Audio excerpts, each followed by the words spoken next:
Kwa hiyo, risasi ni nini? Vyema, risasi ni metali yenye sumu inayoweza kudhuru watoto inapoingia katika miili yao, na mara nyingi haionekani. Na ingawa huwezi kuiona, inaweza kujificha ndani ya majengo, kingo za madirisha, mabomba na hata nje kwenye varanda. Wakati mwingine, risasi inaweza kugeuka kuwa vumbi hewani au juu ya maeneo nyumbani mwako.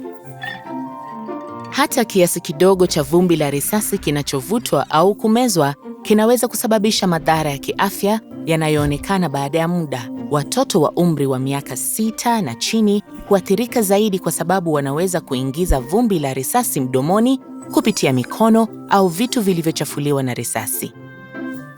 Kiwango kikubwa cha risasi mwilini kinaweza kusababisha matatizo ya kujifunza na kukua, upungufu wa damu na uharibifu wa figo au kusikia.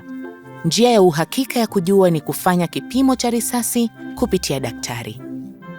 Baada ya hapo, daktari anaweza kukushauri utumie multivitamini mara moja kwa siku ili kulinda mwili dhidi ya athari za risasi, kisha akuombe urudi baada ya miezi michache kwa uchunguzi mwingine. Katika baadhi ya hali, daktari anaweza kupendekeza tiba ya kuondoa risasi mwilini, chelation. Kwa kutambua hatari na kupima kiwango cha risasi mara kwa mara, unaweza kuzuia madhara ya risasi.